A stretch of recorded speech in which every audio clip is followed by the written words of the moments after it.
O Senhor esteja convosco. Proclamação do Evangelho de Jesus Cristo segundo Mateus. Naquele tempo, quando Jesus e seus discípulos estavam reunidos na Galileia, ele lhes disse: O Filho do Homem vai ser entregue nas mãos dos homens. Eles o matarão, mas no terceiro dia ele ressuscitará. E os discípulos ficaram muito tristes. Quando chegaram a Cafarnaum, os cobradores de impostos do templo aproximaram-se de Pedro e perguntaram: O vosso mestre não paga o imposto do templo?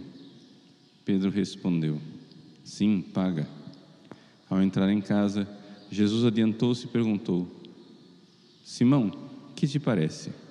Os reis da terra cobram impostos ou taxas de quem? Dos filhos ou dos estranhos? Pedro respondeu: Dos estranhos. Então Jesus disse: Logo, os filhos são livres. Mas para não escandalizar essa gente, vai ao mar, lança um anzol, abre a boca do primeiro peixe que pescares, e ali encontrarás uma moeda. Pega então a moeda e vem entregá-la a eles, por mim e por ti. Palavra da salvação.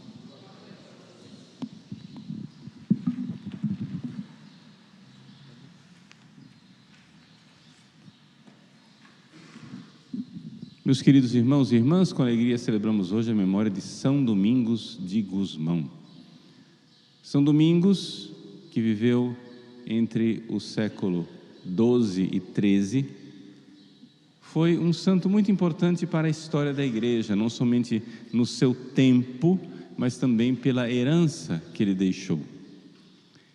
Domingos era um padre diocesano, normal, lá da Espanha, mas muito piedoso, muito virtuoso. Ele, desde cedo, deu sinais de grande piedade, de grande retidão, de vontade de ser de Deus. Quando ele era estudante, e na universidade que ele estudava, na cidade, houve uma situação de fome, ele vendeu os seus livros com suas anotações lá na universidade para dar de comer às pessoas que estavam passando fome. E os outros estudantes disseram: mas como é que você vai fazer agora sem os livros? Ele respondeu: vocês não querem que eu consiga o meu grau acadêmico sentado em cima da pele morta desses homens, desses que estão passando fome. Assim ele foi ordenado padre e feito cônego na Catedral de Osma. E foi mandado em missão, juntamente com o bispo, para Roma, para resolver um problema lá de diplomacia com o rei de Castela. E o Papa queria arranjar um casamento. No meio desse caminho, dessa viagem, eles encontraram a situação triste do sul da França. O sul da França estava cheio de cátaros. Quem eram os cátaros? Eram hereges, que viviam perturbando os católicos e convertendo os católicos para aquela heresia. O que é que os cátaros diziam? Os cátaros diziam que as coisas materiais foram feitas por um Deus mau. Portanto, o corpo, os alimentos, o sexo, tudo isso é mau. Que nós, para sermos coerentes, deveríamos fazer jejum até morrer de fome para libertar a nossa alma desse corpo mortal. Então, por isso os cátaros saíam pregando isso, e eles mesmos, cátaros, eram muito ascéticos, viviam uma vida com um estilo de pobreza. Eles também eram contra os juramentos, mas toda a sociedade medieval era baseada em juramento. Toda a ordem jurídica da Idade Média era baseada no juramento dos vassalos com o suzerano. Se você abolisse os juramentos, não tinha mais ordem, ia ser o caos social. Além disso, propriedades, ou seja, era um verdadeiro ambiente de revolução social. Impediam as pessoas de se casarem, dizendo que não deveriam ter filhos, porque ter filhos era aprisionar mais almas em corpos. Portanto, não era somente um caos social, era a destruição da humanidade. Se aquela ideia vencesse, seria uma coisa horrorosa. A sociedade como um tal iria fracassar. Caos social. Não pode mais ter filhos, as pessoas cometendo suicídio por greve de fome, por assim dizer, morrendo de inanição. Arruaças, violências, as pessoas ricas sendo mortas, os castelos sendo invadidos e queimados. Mas os cátaros tinham uma pregação, e não somente, tinham um estilo de vida austero e pobre, e isso chamava atenção. Quando Domingos encontrou lá os pregadores católicos, o Papa tinha mandado, padres cistercienses para pregar lá no sul da França, para tentar converter os cátaros. Mas esses monges cistercienses viviam um estilo de vida muito cômodo, sem penitência, rico até. Como que você vai pregar contra os cátaros que viviam a pobreza, o despojamento, davam exemplo da pregação deles com a vida?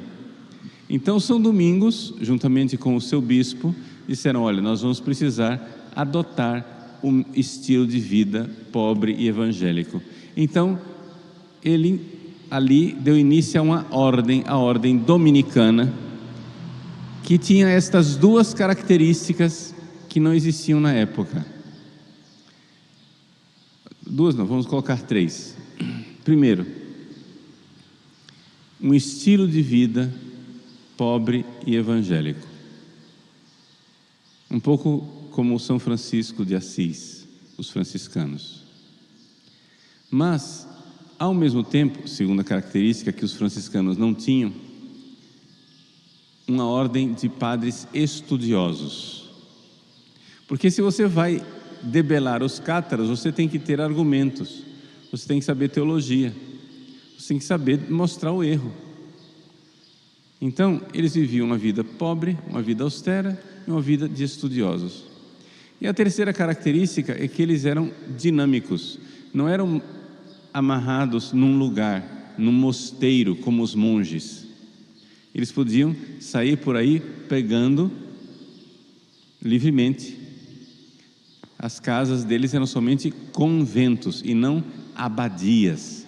Convento quer dizer onde os frades se reuniam, mas depois dali partiam em missão. E foi nesse estilo de vida evangélica, nesse estilo de vida apostólica, de apostolado, que São Domingos então viveu.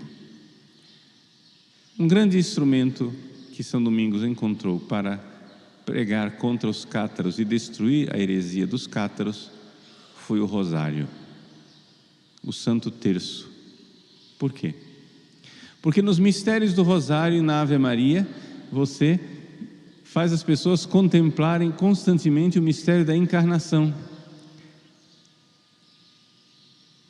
Deus criou todas as coisas, Deus criou o universo. As coisas materiais não são ruins, elas foram criadas por Deus, e não somente foram criadas por Deus, o próprio Deus se fez carne, ou seja, assumiu um corpo mortal, corpo e alma, mas o importante aqui é o corpo de Cristo. A devoção à Virgem Maria, que é a mulher que deu à luz, enquanto os cátaros queriam convencer as mulheres a não darem mais à luz, Nossa Senhora trouxe ao mundo através do seu corpo, do seu consentimento à mensagem do anjo, ela trouxe Deus a esse mundo. Então, pela meditação do rosário é que se conseguiu, essa vitória sobre os cátaros. Segundo a tradição, o rosário foi revelado a São Domingos pela própria Virgem Maria. que apareceu a ele, dizendo como ele deveria fazer esse novo saltério, ou seja, novo livro dos Salmos, o saltério da saudação angélica. Naquela época, a Ave Maria, ela era só a primeira parte que nós rezamos hoje, né? Ave Maria, cheia de graça, o Senhor é convosco, bendita sois vós entre as mulheres, e bendito é o fruto do vosso ventre, Jesus. Ponto. E parava aí. Foram séculos depois que foi acrescentado: Santa Maria, Mãe de Deus, rogai por nós pecadores, agora e na hora de nossa morte. Amém. Essa primeira parte da Ave Maria já era suficiente para fazer as pessoas mergulharem nos grandes mistérios. Então o rosário foi verdadeiramente usado como uma arma para a salvação de tantas pessoas que poderiam morrer na heresia, poderiam morrer fora da fé católica, sem os sacramentos, porque os cátaros também abominavam os sacramentos, porque os sacramentos têm matéria, o batismo é água. Como é que, se quem criou as coisas materiais foi um Deus mau, como é que as coisas materiais podem trazer a graça? Então, não batizavam, não tinha água. Eucaristia, nem falar, imagina, como é que um pão material vai conter Deus? Então, assim por diante, as pessoas morrendo sem sacramentos, se perdendo na heresia. Então, São Domingos foi e verdadeiramente evangelizou a Europa e deixou a ordem dominicana, cujo lema de vida era contemplata tradere, ou seja, os frades dominicanos deveriam ter uma vida de oração e uma vida de estudo. Através da oração e do estudo, eles contemplam a verdade. E aquilo que eles contemplaram, eles tinham que transmitir para os outros. Contemplata, contemplar a verdade, tradere, transmitir para os outros. E assim, nós tivemos grandes luminares da igreja, como vindos da ordem dominicana, como Santo Tomás de Aquino, filho de São Domingos. São Tomás de Aquino não conheceu São Domingos, né? Mas entrou na sua ordem e nós até hoje bebemos da fonte do seu conhecimento, de suas contemplações, da sua vida espiritual, da sua vida a serviço da verdade. Então, peçamos a Deus nosso Senhor, pela intercessão de São Domingos, que nos dê uma grande devoção à Virgem Maria, para contemplar os mistérios, contemplata, e, através da contemplação dos mistérios, tradere, transmitir a fé a todas as pessoas.